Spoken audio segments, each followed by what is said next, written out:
Hi kids, and welcome to Disney Animation Reviews. I'm Josiah Milky, your host for the show, and we're still on the package films era from the 40s for Disney Animation. But first, here's some news on Ralph Breaks the Internet, Wreck-It Ralph 2.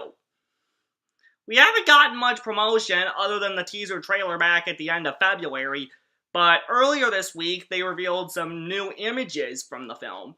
We finally get to see what some of the new characters look like, and we get a clip from the famous scene from the D23 Expo last summer of Vanellope meeting the Disney princesses.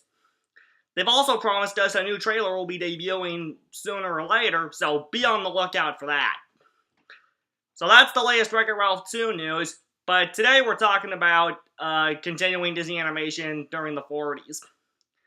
During World War II, a lot of the Disney artists and animators were drafted into the war, so they lost a lot of their talent. And the Disney studio was pushed during the war to make war-related films. Training films, propaganda films, anything that had to do with the war effort. Because of this, a lot of animated shorts ideas that Walt and his team had were unfinished, and so Walt started packaging them together and making them feature-length. Walt looked back to Fantasia and the idea of combining several unrelated musical segments and decided to do that for another animated Disney film. The result? Walt Disney's 8th animated feature film, Make Mine Music, released in 1946, the same year as Walt Disney's first live-action movie, Son of the South, which was criticized for its racial insensitivity, but was praised and honored with an Academy Award for Best Original Song for Zippity-Doo-Dah, which has since gone on to become something of a Disney anthem. Make Mine Music features 10 musical segments, but only 9 on the home video release. I'll explain why, but here is Make Mine Music. Ahem. The first segment on Make Mine Music, the one that was cut off the home video release, is The Martins and the Coys, sung by a group called the Kingsmen, about two groups of people in a Hatfields and McCoys style where they fight with each other, but then people from opposing sides fall in love with each other. This segment was cut off the home video release due to comic gunplay, so I can understand where they're going with that. Don't want kids playing with guns now, do we? The next segment, first segment on the home video release, is Blue Bayou. Originally, it was going to be Claire de Lune. It was going to be used in Fantasia, but then they changed it to Blue Bayou, sung by the Ken Darby Singers. The idea is still the same, though. It's 2 egrets, that's African birds, flying through the Everglades on a moonlit night while the sun is sun. The next segment is All the Cats Join In, sung by Benny Goodman and his orchestra, and the segment is a bunch of teens dancing to 1940s pop music, so that's interesting, I guess. They did edit it on the whole video release to avoid, to take out a scene of a girl being naked, so I can understand why they would go with that. We don't like to have nudity in G-rated films, but the segment itself sounds pretty cute. Not much on the next segment. It's a ballad about lost love. It's called Without You, sung by Andy Russell.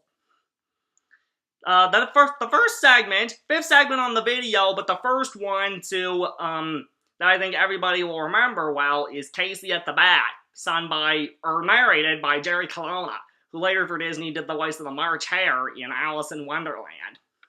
Casey at the Bat is the story of an arrogant baseball player named Casey, whose pride and arrogance caused his team to lose their final baseball game. But the segment itself, I'll bet Jerry does a good job narrating, and this is a segment that'll probably stick in everybody's minds once the film is over. Next we have 2 silhouettes, sung by Dinah Shore. It's silhouettes of live-action ballet dancers David Lichine and Tayana Ryabuchinskaya, dancing ballet together in silhouette form. That's cute, I guess. The next segment that I think everybody will remember from this movie is Peter and the Wolf. The story of Peter and the Wolf, about a boy named Peter and his friends who set out to catch a big bad wolf.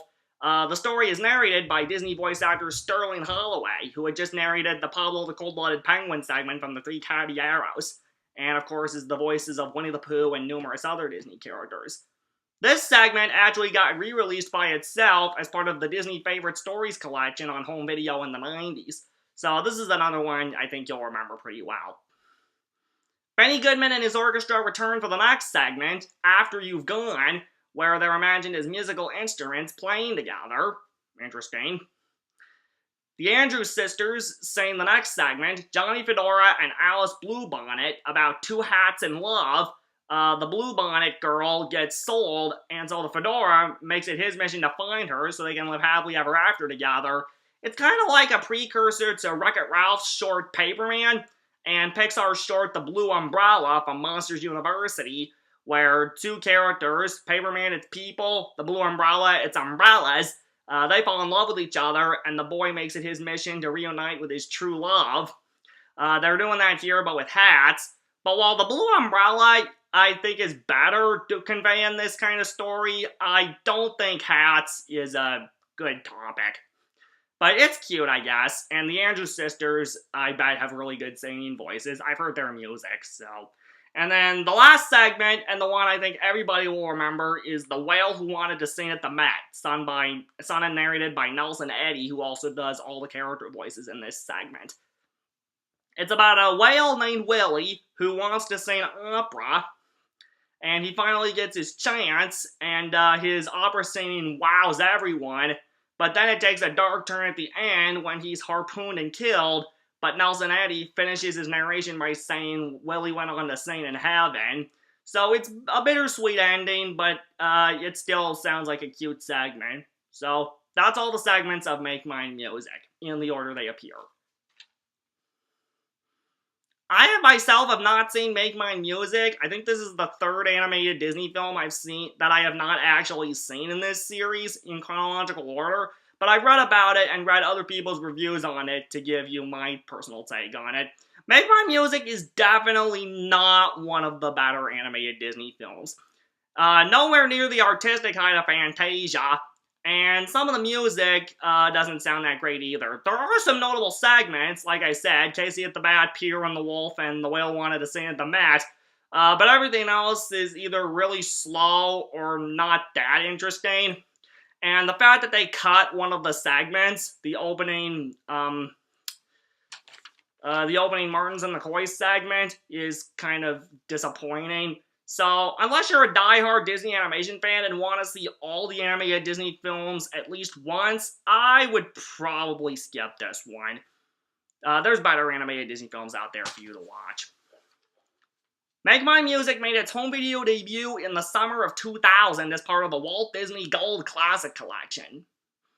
Like I said, the Martins and McCoy segment is cut, and female nudity has been removed from All the Cats Join In, but other than that, the whole movie's intact. The only bonus features on the Make Mine Music Gold Classic Collection home video releases are some animated Disney shorts. Just the DVD includes the Silly Symphony short Musicland, where musical instruments are real characters who are performing for a wedding, I guess. And then the shorts on both the VHS and DVD releases are another Silly Symphony called Farmyard Symphony, where barnyard animals make music together. That's kind of cute. And Mickey Mouse and Friends try to put on a show together in the 1935 short film The Band Concert, the first color cartoon starring Mickey Mouse. So that's my thoughts on Make Mine Music. It's the first animated Disney film in chronological order to have less than 70% on Rotten Tomatoes, which makes it a bit of a disappointment. But the movie itself, from what I've read, was a disappointment anyway, so if you're a die-hard Disney animation fan, check it out once. If not, skip it. There are other better animated Disney films out there. I think even Fantasia was better than this. And that's saying something, because I'm not a big fan of the original Fantasia. Don't worry, there's plenty of better animated Disney films to come. We're almost done with the package films era, so just stick with me these next couple reviews as we get closer to the end of this era. Well, we're out of time for today. Remember, when you wish upon a star, your dreams come true. Bye!